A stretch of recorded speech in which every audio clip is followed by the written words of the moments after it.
en Radio Infinita, MB Podcast Show.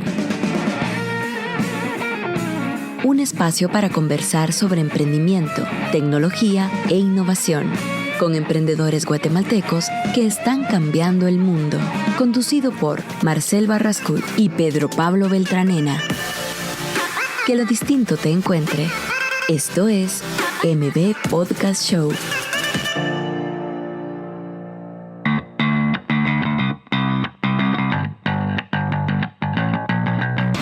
Hola, ya estamos en otro martes de MB Podcast Show. Le recordamos que estamos en el episodio número 40 de este magnífico canal que hemos logrado pues desarrollar. Sí, que creo que hoy tenemos un poco distinto el contenido que vamos a generar con respecto a quien tenemos aquí sentado.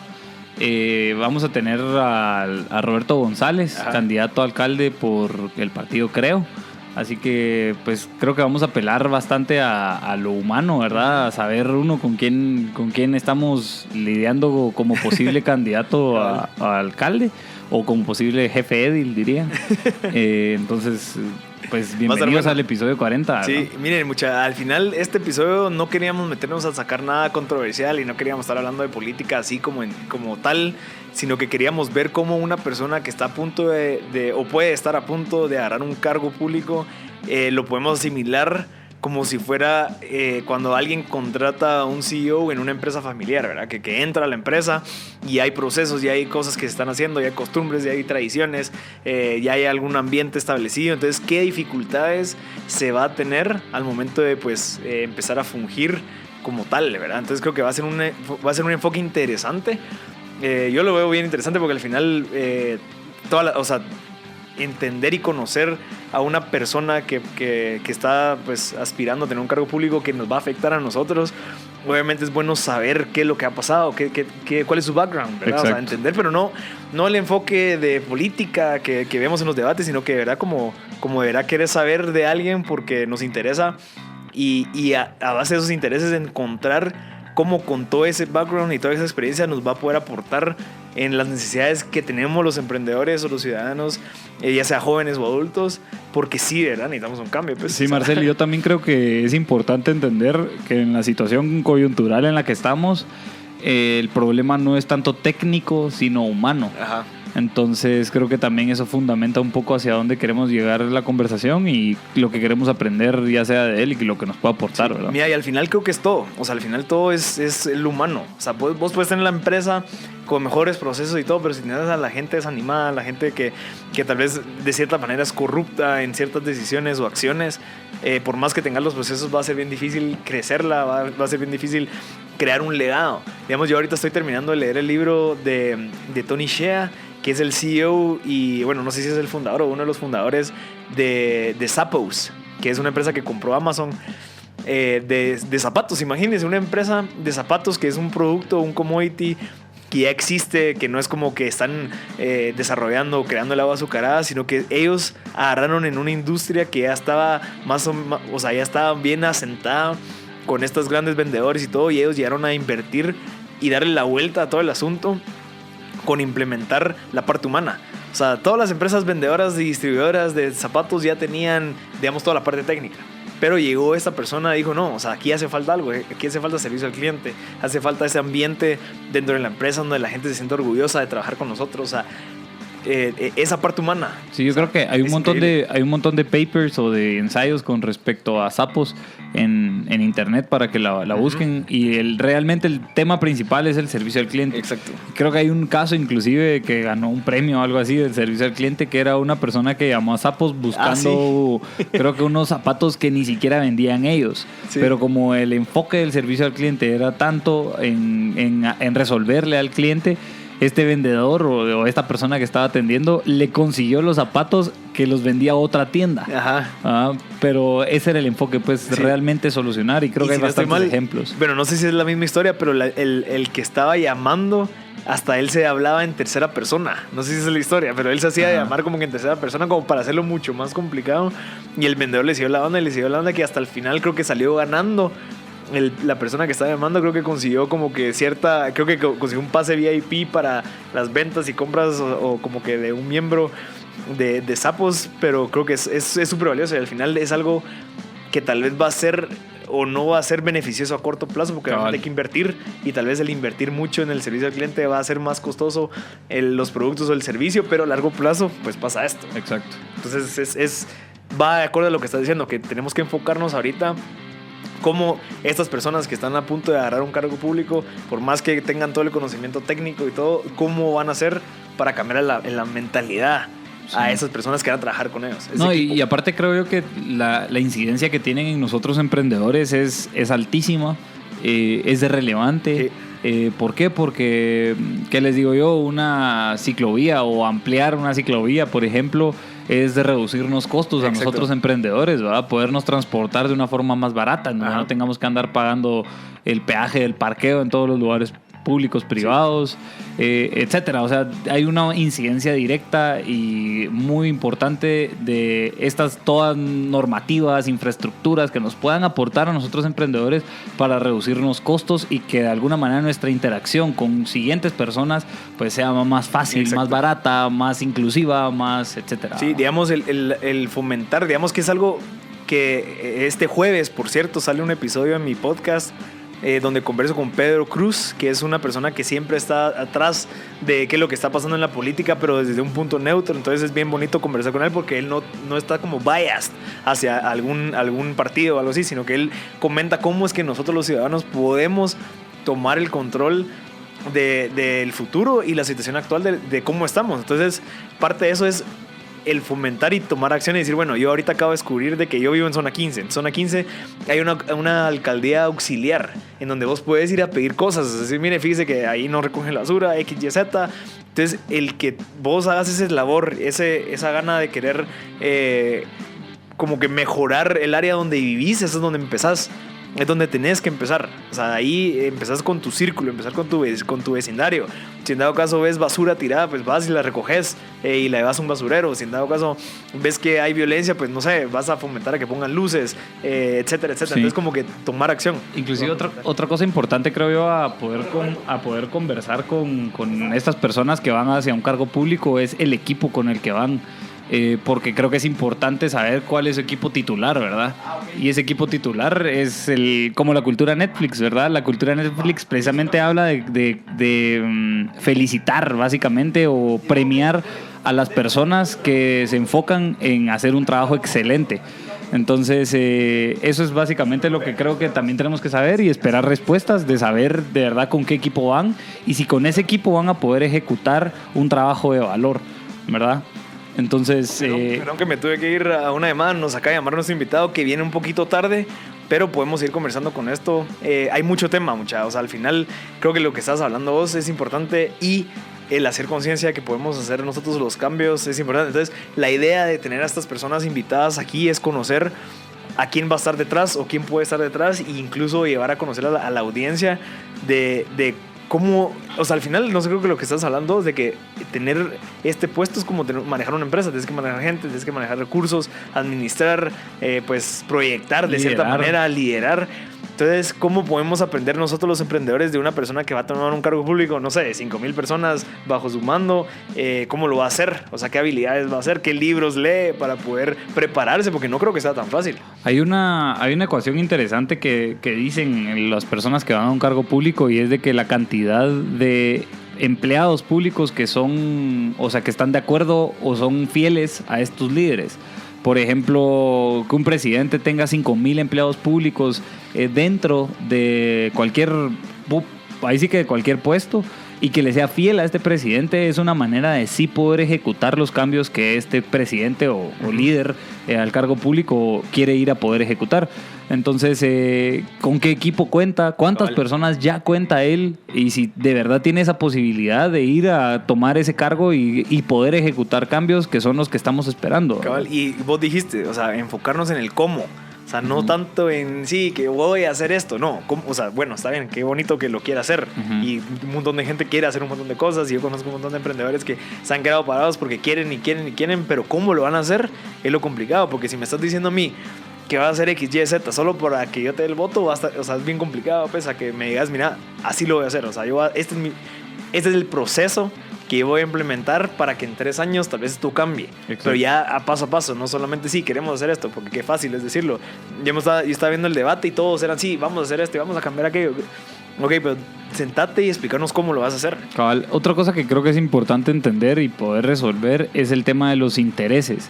Y es de que a la hora de empezar a hacer cambios uno se topa con intereses de que ya, digamos, a ver, todo es intereses en la política, ¿verdad? Entonces al final, a la hora de meterse a hacer cambios, uno choca con intereses que pues le dan beneficios a alguien.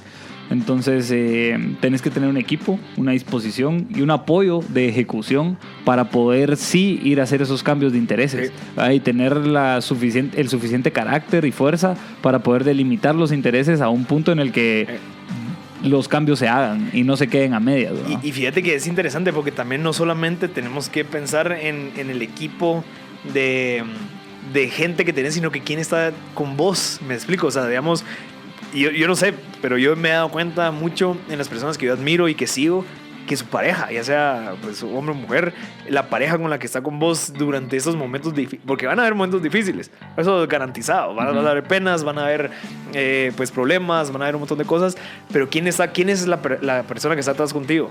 O sea, es una persona que te apoya, es una persona que tal vez, no sé, tal vez ni siquiera le pone coco porque está más enfocado en lo suyo, se va a sumar contigo, ¿qué va a hacer esa persona? Me encantaría preguntarle eso a Roberto o a cualquier persona que vaya a tirarse o sea candidato a algún puesto. Es interesante entender, porque eso comparte mucho y expone mucho los valores y principios que tiene ese líder. Sí, otra cosa es también que ha tenido 2 derrotas ya, sí. Si no estoy mal, en donde una fue como candidato a presidente y otra fue como candidato a alcalde. Y pues, ¿qué significa eso? ¿Cómo uno tiene la capacidad como candidato público o candidato a un puesto público de ser resiliente? Exacto. Y poder de verdad mejorar en decir, la próxima voy a ganar? ¿Y qué voy a hacer de diferente? Exacto, para poder ganar. No vas a hacer lo mismo, pues. Yo creo que pues ya viene luchando por un puesto así, entonces también qué cosas diferentes hay hoy, ¿verdad? Que no hubieron anteriormente. Y digamos, ahí lo vemos, o sea, como cuando uno tiene una empresa y quiere sacar un producto, no funciona, no pegó, ok, y quieres sacarlo porque sabes que va a solucionar un montón de problemas. ¿Qué vas a hacer de diferente? O sea, tal vez usaste una estrategia de mercadeo X, en la primera vez no funcionó, ok, ¿qué estrategia vas a utilizar esta vez? Claro. ¿Qué vas a hacer la próxima vez? O sea, si dado caso no funciona, o sea, traducir todo lo que está pasando en la situación actual y convertirlo a, bueno, hablemos en lenguaje de negocios. Porque obviamente todo es mercadeo. Vos ves las vallas y todo lo que ves en la calle, obviamente eso es mercadeo. Pero si sigue haciendo lo mismo que hacen todos, va a ser bien difícil diferenciarse. Entonces, no sé, tal vez tienen que utilizar alguna herramienta de, no sé, estas famosas inbound, ¿verdad? Donde empezás a generar contenido valioso que pueda jalar gente porque le interesa lo que estás haciendo. No solamente prometiendo, sino que tal vez, no sé, habilidades, qué cosas sabe él. Yo no sé no conozco, la verdad, las regulaciones ahorita en las redes sociales. No he visto mucho. Creo que no se permite. Ajá. Entonces va a ser bien difícil, pero sí tiene redes sociales. Por más que no se pauta, sí tiene redes sociales. Sí. Okay. O sea, ahí puede empezar a generar contenido por más que no se paute, pero estrategias, porque al final ahorita todo es mercadeo y en la era digital obviamente tienes que ver cómo haces para llevar tu mensaje. Sí, otra cosa es también el reto que tiene encima de contra quienes está participando. Creo que hay dos candidatos, a mi criterio, sólidos.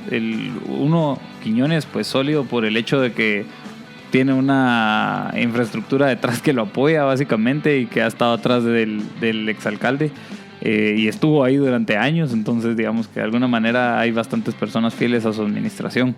Y el otro lado, Álvaro Vélez, que creo que también lo entrevistaste y creo que hay una persona es una persona bastante lúcida con respecto a cómo plantear soluciones, muy visionario, pero también con capacidad de ejecución, entonces sí. Me parece que son 2 personas, pues, cada uno con sus bemoles, pero con quien está compitiendo, pues, y con quien al final esa competencia es el mejor postor, es el que va a quedar. Sería justo invitar a Quiñones. Sería bueno ver cómo podemos hacer para traerlo aquí y conversar igual el mismo enfoque con el que conversamos con Álvaro y con el que vamos a conversar hoy con Roberto. Y sabes que creo que no hemos logrado entender cuáles son los desafíos. A veces uno exige, pero no sabe qué es lo que lo limita a la toma de decisiones. Puede ser que nosotros pensamos, sí, ¿cómo no puede venir ahorita a ponerme un túmulo aquí enfrente? Pero para poner ese túmulo, ¿qué conlleva? ¿A quién le tiene que hablar? ¿A quién tiene que hacer un presupuesto? ¿A quién le tiene que hacer una proyección y explicar el por qué? O sea, todo eso se acumula y ya se vuelve una barrera a querer ejecutar algo tan sencillo que para vos decís, yo lo puedo hacer ahorita con un par de sacos de cemento y bloque. No, es que eso yo creo que es completamente distinto desde la perspectiva de la administración pública. Exacto. La administración pública tiene otras lógicas completamente distintas a la administración privada de una empresa. Así de solo es ejecución, generar un presupuesto y echarle. Aquí hay procesos de licitación, o sea, procesos de licitación, procesos de y N cantidad de normas y leyes que aplican para poder ejecutar algo. Sí. Y de ir afinando precisamente desde un consejo municipal, que es otra de las cosas que también me gustaría conversar con Roberto, de cómo se plantea un poco crear ese consejo municipal. Exacto. En donde sé que, si no estoy mal, quedó cabal, son 9 personas las que lo asesoran.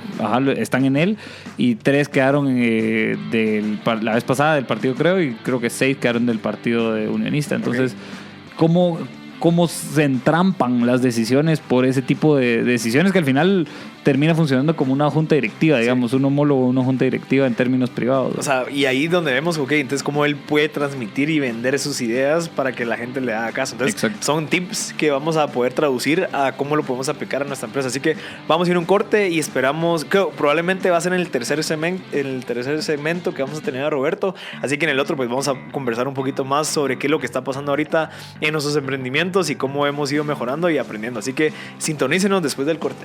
Estás escuchando MB Podcast Show por Radio Infinita.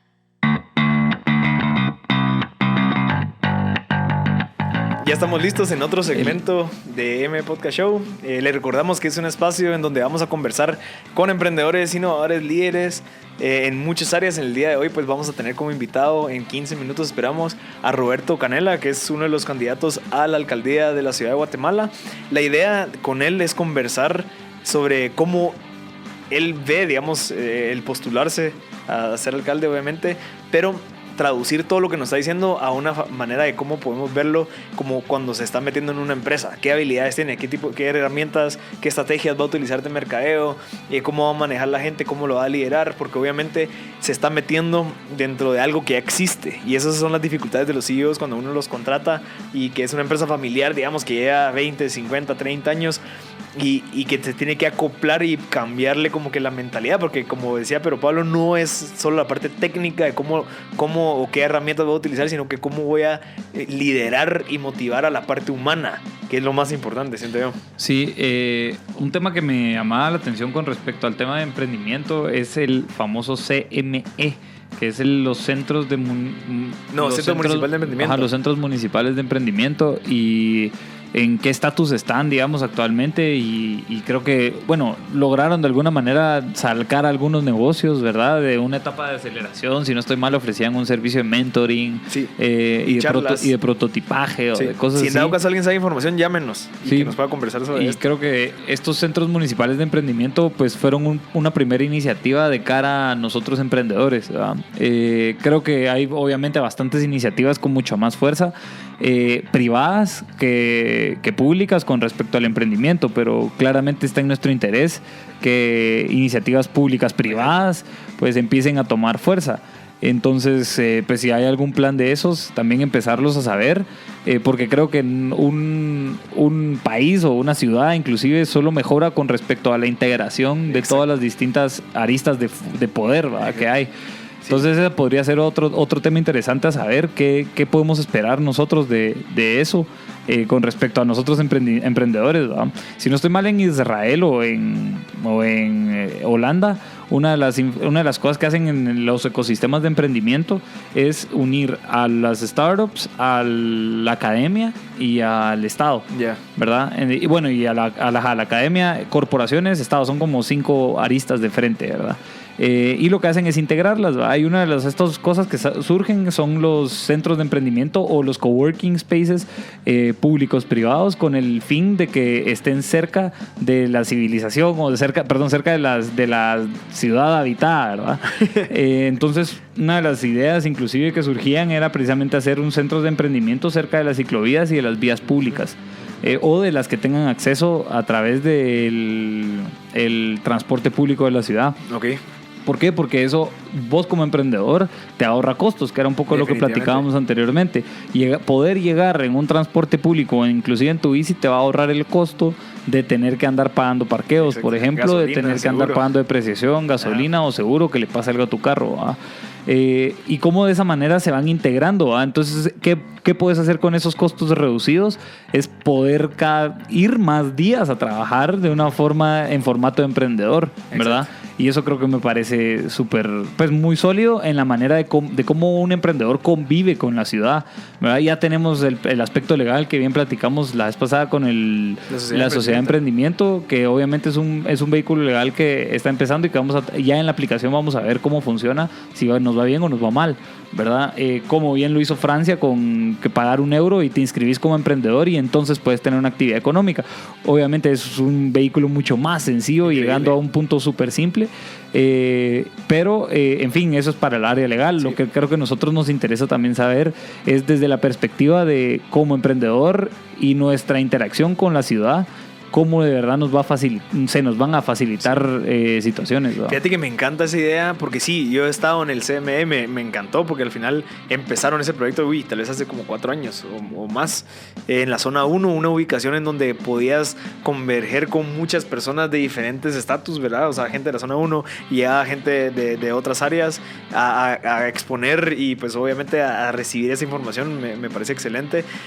Sí, definitivamente creo que el estar con una entidad pública que te apoye podría conectarte con el Ministerio de Economía o el Ministerio de Finanzas, lo que sea, para apoyar a esas ideas, esos emprendimientos y empezar a tener ese capital como de riesgo, pero obviamente bajo una estructura bien hecha. Pues no solamente van a empezar a dar dinero, sino que, busquemos a gente que quiera manejar este proyecto, que sea obviamente la municipalidad, que sea tal vez en una zona donde la gente pueda acceder, como vos decías, que haya transporte público, ciclovías, para que sea mucho más accesible. Eso conectaría a muchas personas de diferentes ámbitos, de diferentes, pues, no sé, tal vez estratos sociales, obviamente, que tengan ideas y que colaboren. Y eso es lo que se hace, o sea, vos ves en otros países donde hay parques y esos parques lo que hace es, o sea, que junta a toda la gente, conoces gente, te das cuenta que no son malos, puedes hacer negocios, haces amigos, entonces se va expandiendo esa seguridad y obviamente se crea ese ecosistema pues agradable. Entonces creo que se podría y sería genial empezar a averiguar qué se puede hacer con eso, porque sí es necesario. Inclusive una de las cosas que se dicen es de que la iluminación pública es como uno de los primeros pasos para la seguridad de una ciudad, pero bueno, sí, no dudo que sea un primer paso, pero creo que también un segundo paso es de que cada vez las calles sean más habitadas, es decir, de que nosotros como, pues ya sea como juventud o como, no sé, cualquier edad, cualquier persona, cualquier ciudadano de verdad empiece a tomar a la ciudad y la empiece a habitar. Sí. ¿Por qué? Porque esto crea una reacción en cadena de que saber de que yo estoy caminando y te estoy viendo, ¿verdad? Entonces, como te estoy viendo, sé que algo te puede pasar o no. Y obviamente se crean esas conexiones.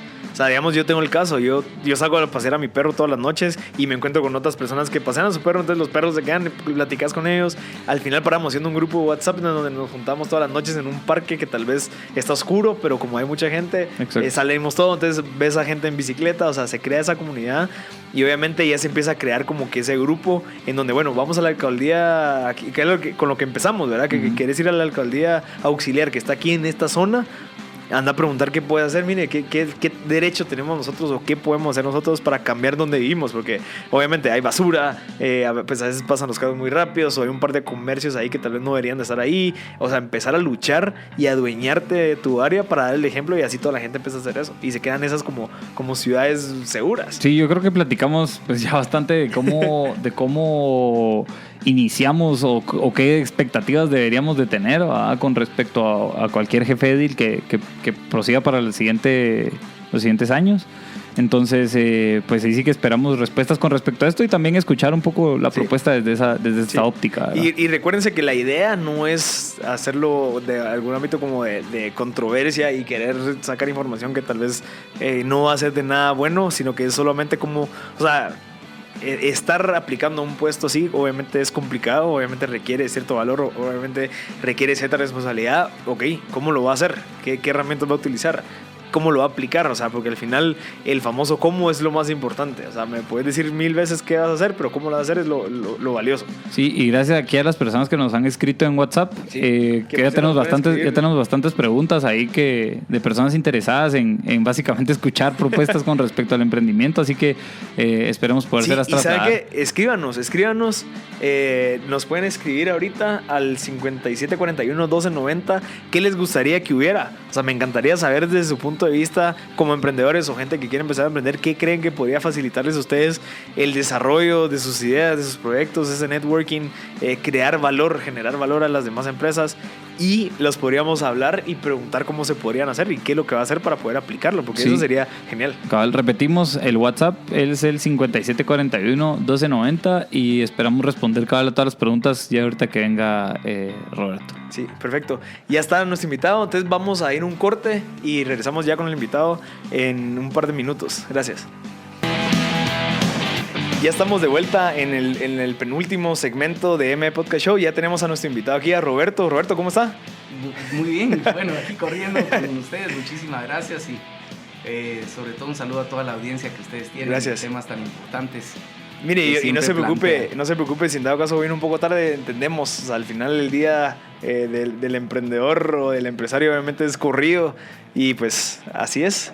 Bueno, así y cabalmente es uno de los recursos que es el único que uno puede aplicar a los proyectos o presupuestar en los proyectos, que es el único no recuperable, que es el tiempo. ¿Verdad? Y creo que un poquito entrando en la materia que estaban conversando ustedes, bueno, todo proyecto es un proceso. Ajá. Y el proceso, si lo identificamos cabalmente como, digamos, una actividad en la cual hay una materia prima, digamos, que se llama input en inglés, ¿verdad? Y que lo vamos a convertir en un bien y servicio como output. Necesitamos 3 recursos: el recurso material y físico, Sí, el recurso humano. La materia prima es la que transformas, digamos. Si quieres, digamos, en un hospital entra un paciente herido y lo que pretendes es que salga un paciente curado. Sí. Y en ese proceso de transformación que involucra un montón de cosas, recursos físicos, recursos humanos y el tiempo, que no se le olvida a los ingenieros. ¿Verdad? Todo lo que es tecnología, las camas, el hospital, la comida, todo lo que no palpita es una cosa que tienes que ordenar. Y la otra, el recurso humano, los doctores, las enfermeras, el que te recibe, el que te cobra en administración. Si nosotros ordenamos los proyectos como procesos, y esa es la gran ventaja de un ingeniero, porque hoy en día los ingenieros están siendo los mejores CEOs, digamos, los más demandados por su visión de proceso. Mucho más que nosotros los economistas o administradores que vemos un poco las empresas más por el lado financiero, pedimos estados de resultados, balances. En cambio, el ingeniero lo que llega a ver es eficiencia, tiempos y movimientos, productividad en los procesos.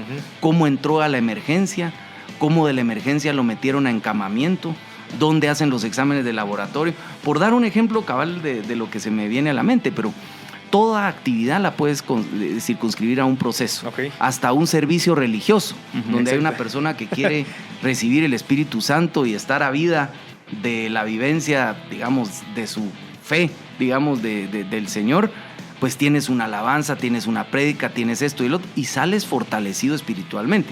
Entonces tú puedes todo plantearlo así. Las campañas son lo mismo. Las campañas, ya entrando en, digamos, en el caso práctico mío, las campañas son lo mismo. Te planteas entregar un mensaje a la población que te compra en un solo día. A diferencia de otros procesos, en donde tú tienes un proceso constante, como en un restaurante que te están comprando y tú vas viendo qué tanto te van comprando y qué tanto no, qué productos sí están respondiendo a la demanda y qué no.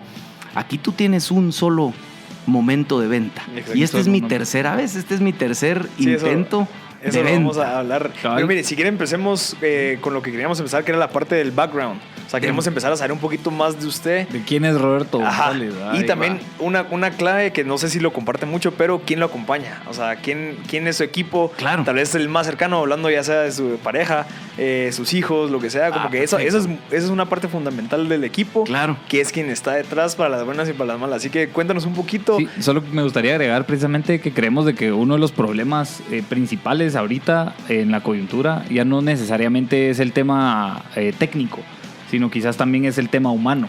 Sí. Y cómo el tema humano realmente en los líderes que probablemente van a llegar a ser líderes, ya sea de la ciudad, como alcaldía o como presidencia, inclusive, nos acompaña un humano digno, digamos. Claro. Entonces, va más un poco hacia eso, va el enfoque, ¿va? De uno, conocerlo a usted, conocer su background y de quién lo acompaña, ¿verdad? Ok, pues muchísimas gracias. Yo realmente soy, digamos que me sigo considerando un chavo normal, digamos. Ya soy como el adulto mayor de los jóvenes, pero sigo siendo un joven para los adultos mayores. Empecé muy joven en la administración pública. A los 24 años asumí la responsabilidad de Empagua. Tuve casi 10 años de experiencia en la MUNI, 5 en agua y saneamiento. Después fui el responsable del tránsito y transporte.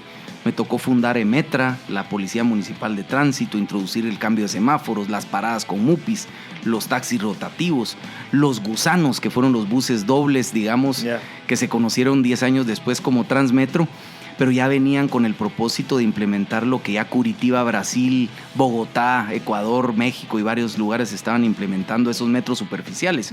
Pues vinieron aquí pintados de rojo y los pusimos de la Plaza Berlín al hipódromo. Y fue una época linda de mi vida porque logré ver que proyectos que uno tenía como en sueños los podía ejecutar.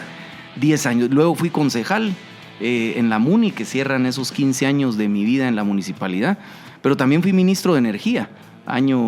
Poquito más de un año. Fui presidente del INDE también 2 años y gerente de la Presidencia de la República. Yo les diría con toda franqueza, posiblemente...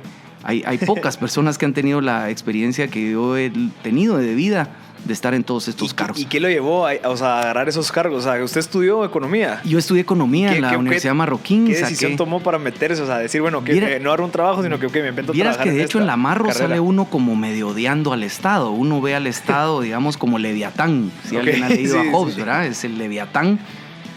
Entonces uno no necesariamente tiene la burocracia como forma de vida, ni mucho menos. Yo realmente me metí como un activista a apoyar en ese entonces al PAN. Álvaro Arzú buscaba la presidencia y Berché la alcaldía. Arzú pierde, queda en 4º lugar en el 90 y el que queda es Berché. Y entonces Berché me llama unos días antes de Navidad del 90 y me propone aceptarle el cargo de ser subgerente de Empagua. A mí me dio vergüenza decirle en ese entonces por teléfono, mire, permítame, solo le voy a preguntar a mis papás, porque todavía está uno metido como un chavo normal, ¿verdad? Entre su familia. ¿Y qué vio en usted? O sea, ¿por qué le dio eso? Yo creo que él vio, yo había cerrado en la Marro, okay. Yo había cerrado y siempre mi mundo fue así como proyectos. Yo soy muy, digamos, desesperado con ver resultados tangibles. De hecho, toda mi vida, mis especializaciones en evaluación de proyectos, después saqué lo que se llama Project Manager en Stanford. ¿En Stanford sacó el...? Sí, wow. Sí, me costó muchísimo, digamos, la verdad, es una mega universidad de las mejores del mundo. Y eso es bien, o sea, atractivo, más ahorita como que en tanto emprendimiento, o sea, el saber de esas habilidades de Project Management. Fíjate que te soy honesto, yo lo saqué pensando que iba a ser la capacitación que necesitaba para introducirme a la iniciativa privada después de haber estado tanto tiempo, digamos, en la política. Uno dice, bueno, como decía mi mamá, mira, mijo, ¿cuándo vas a trabajar en serio? Porque el tema de estar uno en el Estado no es algo que uno se plantee como forma de vida. Aquí no hay meritocracia, no hay, digamos, carrera política. Entonces uno siempre está con la cosa, este es el último año, estos son los últimos... Y entonces yo también dije, bueno, serví mucho tiempo a Oscar Berché, lo voy a ir a despedir después del Teatro Nacional, cuando él entregue la banda, voy a ir a su casa y decirle misión cumplida. Pero en ese ínterin es donde yo me planteo la necesidad de competir por la alcaldía. Okay. Irónicamente contra un compañero de consejo municipal que era Álvaro Arzú, ya de vuelta a la alcaldía, que yo no entré por la planilla de él, sino que por la de Jorge Briz. Pero... me llevaba bien con él, objetaba muchas de las cosas que se estaban ya haciendo, valga el paréntesis, o sea, ya decisiones muy cortoplacistas, decisiones muy aisladas entre el municipio y no como la ciudad, que ya lo es, ¿verdad? Que tiene que interrelacionarse con los otros municipios. Entonces yo dije, bueno, ¿será que se me está surgiendo la locura de competir contra alguien que tenía 70 y pico % de intención de voto y yo 0? Faltaban pocos meses y la gente me decía, pero ¿estás seguro que querés dar el salto a las candidaturas este momento en tu vida con ese adversario? Pero la verdad es que me motivaron otras cosas. Siempre he sido ahí un poco, si quieren, el emprendedor, que uno asume riesgos y uno dice, bueno, es lícito que mi generación ya plantee una competencia. Ya, y así arranqué. Su visión del empezar a trabajar y crear esa carrera que usted la creó al final, no había como que esa escalera, sino que usted se fue metiendo y empezando a aplicar a nuevos puestos. ¿Qué era su visión en ese momento? O sea, ¿qué era lo que quería lograr? Mira, ahí mi disyuntiva estaba entre ir de regreso a la iniciativa privada, con ese mi título de Stanford, digamos, así como bajo la manga, de decir, bueno, esto ya me sirve para ir o a emprender cosas y ser uno el jefe de su propio sueño, o a presentar mis servicios y mi experiencia, sobre todo de ejecución de proyectos, en una compañía privada. ¿Y qué tomó la decisión? ¿Pública? Sí. ¿Compañía pública? No, compañía privada, digamos. Pero ahí es donde me nace cabalmente como su concejal ver que honestamente la ciudad no iba en el camino, o sea, la gestión de la ciudad no iba en el camino que yo consideraba correcto. ¿En qué sentido? Una gestión en lugar de municipio aislado a una gestión de la ciudad, integrando a los otros municipios, que es como se administra en la ciudad en todos lados. Y segundo, yo sí comprendí con mucha sinceridad el rol que jugaba ya Álvaro Arzú de mantener el poder. Él decía, bueno, yo aquí voy a hacer proyectos que se vean, porque si se ven se creen y si se creen se votan. Uno, y no todo lo correcto se ve. Por ejemplo, las obras de saneamiento, reparar fugas, no las puedes pintar. Sí, digamos un paso de nivel, sí. Y tampoco ves los proyectos que no capitalizas tú en 4 años, sino que son proyectos que posiblemente otros los van a capitalizar. Entonces te corres el riesgo de no agenciarte tú los réditos. Sí. Entonces yo empecé a ver eso, sin ningún dolo, sin nada personal. Empecé a decir, entiendo su juego. Después de haber sido alcalde, presidente, y ahora regresa, entiendo el rol que él tiene en este momento de su vida, pero es distinta a la mía. Yo sí estoy para hipotecar mi capital político, yo sí estoy para tomar decisiones de largo plazo, yo sí estoy para jugármelas. Y me toca a mí como generación responsable de decir, bueno, ya tengo una experiencia de casi 15 años. Entonces la planteé. Ahora, jamás pensé, ahí sí te soy honesto, que iba a alcanzar un 29-30% en esa primera elección. Que unos dicen que fue por el anuncio de los guacalazos, otros otra coyuntura, pero lo cierto es que ya me meto en un proyecto que asumo con mucha pasión y por eso sigo los siguientes 4 años y competí con Sinibaldi y Arzú juntos. Y ahí es donde me quedo también en segundo lugar a pues escasos 6 puntos. Está hablando de jugársela. Y eso, o sea, es una palabra que me encanta, pero, digamos, usted antes de empezársela a jugar, digamos, tuvo que haber tenido alguna base, un fundamento que lo mantenga jugándosela. ¿Me explico? O sea, como que obviamente ese riesgo de jugársela, usted tuvo que haber hecho una estrategia de decir, bueno, o sea, para podérmela jugar, tal vez tengo que hacer ciertas cosas para que me permita seguir, no sé, invirtiendo en esta carrera que tal vez no está dando el fruto que yo quiero en ese momento. Mira, para serte honesto, en ese momento tenía muy poco que perder, como de esos emprendimientos que tú haces más intuitivamente que haciendo una verdadera planificación, porque no traía en mi mente ser candidato. Quizás si hubiera traído en mente eso, hubiera sido más visible de los 17 años que nadie sabía quién era yo. Pero ahí, ¿cuál era lo poco que podía perder? Si a mi vida iba hacia la iniciativa privada, dije, bueno, son 4 o 5 meses, voy a plantear algo serio, no voy a atacar, voy a salir diciendo que hay cosas buenas que deben continuar en la municipalidad. Quiero diferenciarme en ser una persona, digamos, caballerosa que reconoce que hay cosas buenas, no solo en sus adversarios, sino que en la MUNI donde yo había trabajado y la quiero mucho. Y por lo menos que se contraste, algo decente. Si saco solo mi voto y el de mi familia, pues ya, Dios dirá, dije yo en mi mente. Pero resulta que sí hubo un momento de un mensaje que pega, que es ese famoso guacalazo, que más que el sensacionalismo, porque es sensacional ver a una persona bañándose cuando todavía no había viralidad de redes ahora. Entonces, en ese momento lo que yo descubro verdaderamente es que el ponerse en el lugar de la gente, el demostrar que está sintiendo lo que la gente humilde, digamos, siente, era un mensaje muy poderoso. Y algunos dicen es que qué populismo fue ese anuncio, y la verdad les quiero decir, si ustedes lo ven y googlean, como dicen ahora, se van a dar cuenta que yo a quien le hablo es a la gente como yo, que se baña con agua caliente y tiene muchas cosas y muchas bendiciones materiales. Yo dije en ese anuncio, y me bañaré como ellos en el patio de esta casa para que juntos usted y yo, es decir, los que no tenemos ese problema, nos demos cuenta de esta realidad que tenemos que enfrentar. Entonces, para mí el éxito, creo yo, es que la gente humilde y la gente sencilla me creyó. Dijo, este canche no es como nosotros, pero lo está haciendo por nosotros. Y esa es la gran diferencia de tratarme de hacer yo en ese momento el pobre, el que quería como ser como la gente que no tiene mucha bendición material, y yo la tengo. Ahí fue un turning point, como diríamos, en mi vida, y ahí es como continúo. Okay. Sí, no, en parte creo que es una lucha con la coherencia, ¿verdad? Que creo que al final es precisamente lo que se busca, pues, de alguien que va a elegir a alguien. O sea, es de verdad la lucha por esa coherencia de decir, si vas a hacer eso, entonces te quiero ver en eso, cuando ya estés ahí, ¿verdad? Entonces creo que al final todo el discurso se va compenetrando básicamente con esa persona que al final pues es usted, ¿verdad? Y cómo lo ha ido construyendo, ¿verdad? De la mano. Y fíjate que ahora la entrega de los guacales, que la gente me dice, mire, me dieron un guacal ahí en la esquina, me lo dieron en el carro, me lo llevaron a mi casa o me lo entregaron.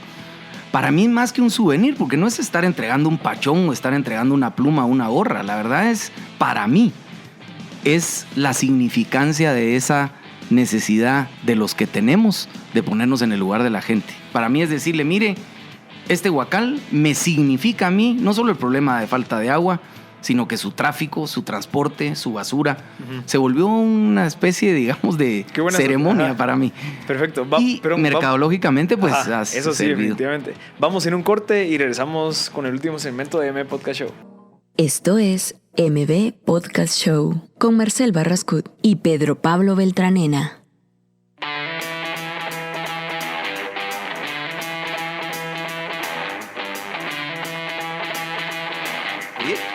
Ya estamos de vuelta en el último segmento de MB Podcast Show. Tenemos como invitado hoy a Roberto González, que nos está... Bueno, si quieres regresamos un poquito a la pregunta que te hice del costo-oportunidad de invertir el tiempo y recursos en política. Y mientras tanto, ¿cómo hacías para sobrevivir y poder mantener a tu familia? O sea, Mira, fíjate que tenía un proyecto que no tuvo mayor costo de oportunidad porque había sido un proyecto de construcción de bodegas en Escuintla, hecho a la medida. Esa es la traducción de... Ya tenías un cliente.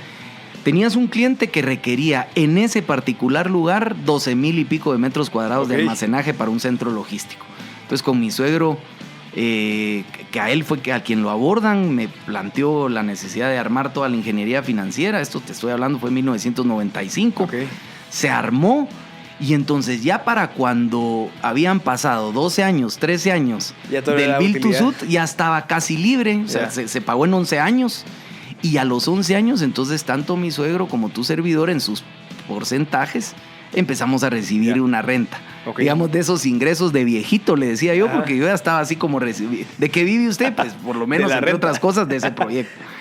Y entonces, en ese... que era como, digamos, la mayor fuente de mis ingresos, aunque había tenido sueldos, digamos, de ministro y etcétera, tenía sueldos altos. Entonces no tuve mayor costo de oportunidad. Fueron 5 meses donde yo dije, bueno, yo me sigo manteniendo de esto, si ya no tengo sueldo, pues aquí me las bato.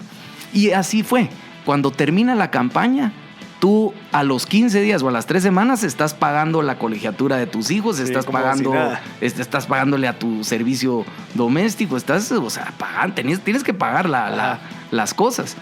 Entonces, sí creo que he tenido esa suerte de mantenerme relativamente, digamos, estable financieramente. Ya con el tiempo me volví consejero y asesor de muchas compañías. Juntas directivas y así. De juntas directivas y de personas de juntas directivas.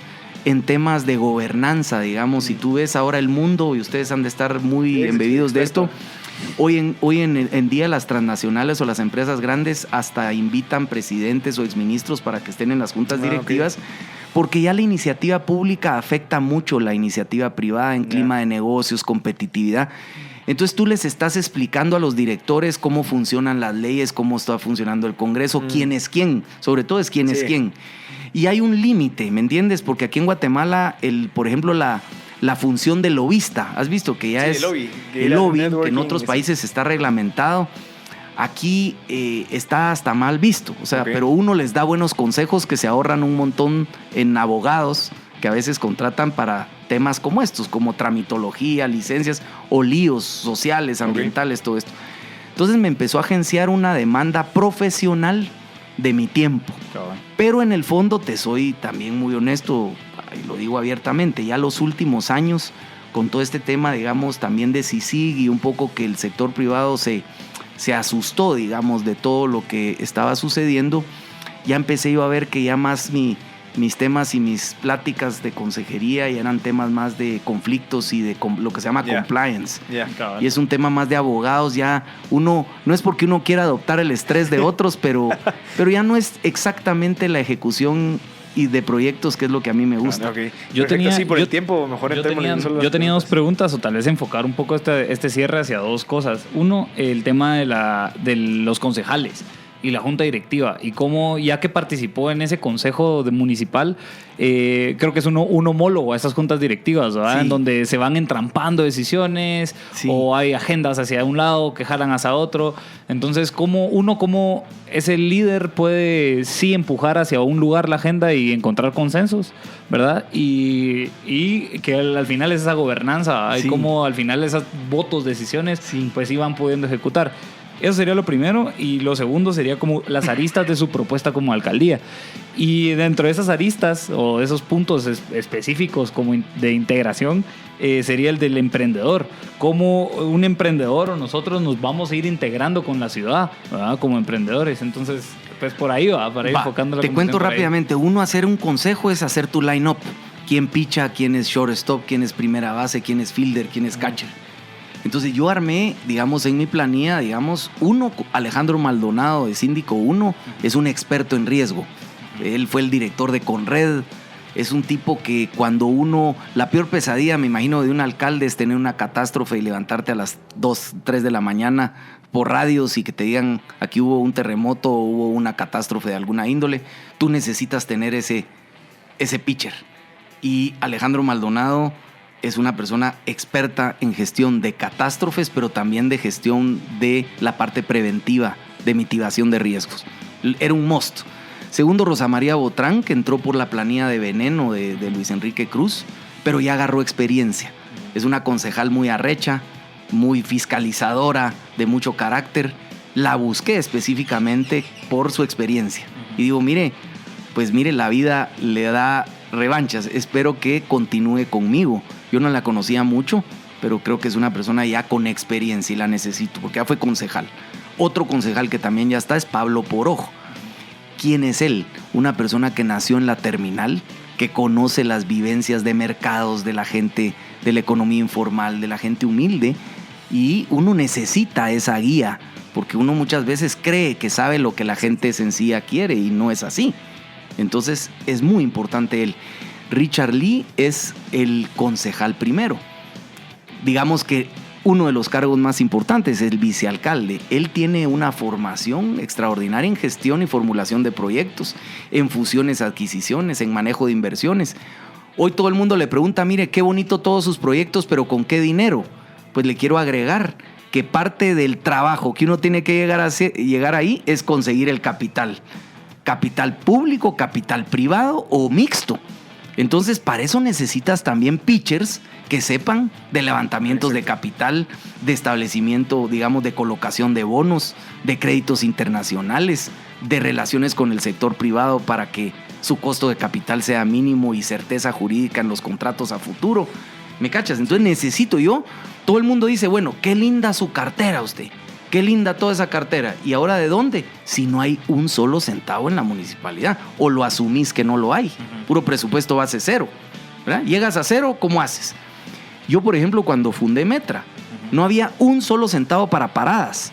¿Qué se hizo? Una concesión para que alguien hiciera paradas a cambio de los MUPIs, de forma transparente, que cualquiera se hubiera metido al negocio. Pero ese es el tipo de gente que tú necesitas. Y yo lo armé así. Pasando al segundo tema, porque es apasionante cada uno, me decías un poco el tema del emprendimiento. Sí. Pero hubo algo antes. Nosotros? Hubo las aristas, sí, como ¿cuáles son los 5 frentes de o sea, hacia qué 5 frentes va a ir a pegarle, digamos? Lo que tengo que hacer es establecer la autoridad metropolitana. ¿Qué es la autoridad metropolitana? Que la gente entienda que la ciudad está sentada en 8 municipios. Por consiguiente, hay responsables de pedazos de municipios. Y todos los problemas están interconectados y por consiguiente las soluciones tienen que estar interrelacionadas. Como en un condominio. Un condominio es un régimen que domina lo común. Por eso se llama condominio. Dominio sobre lo común. ¿Qué es dominio sobre lo común?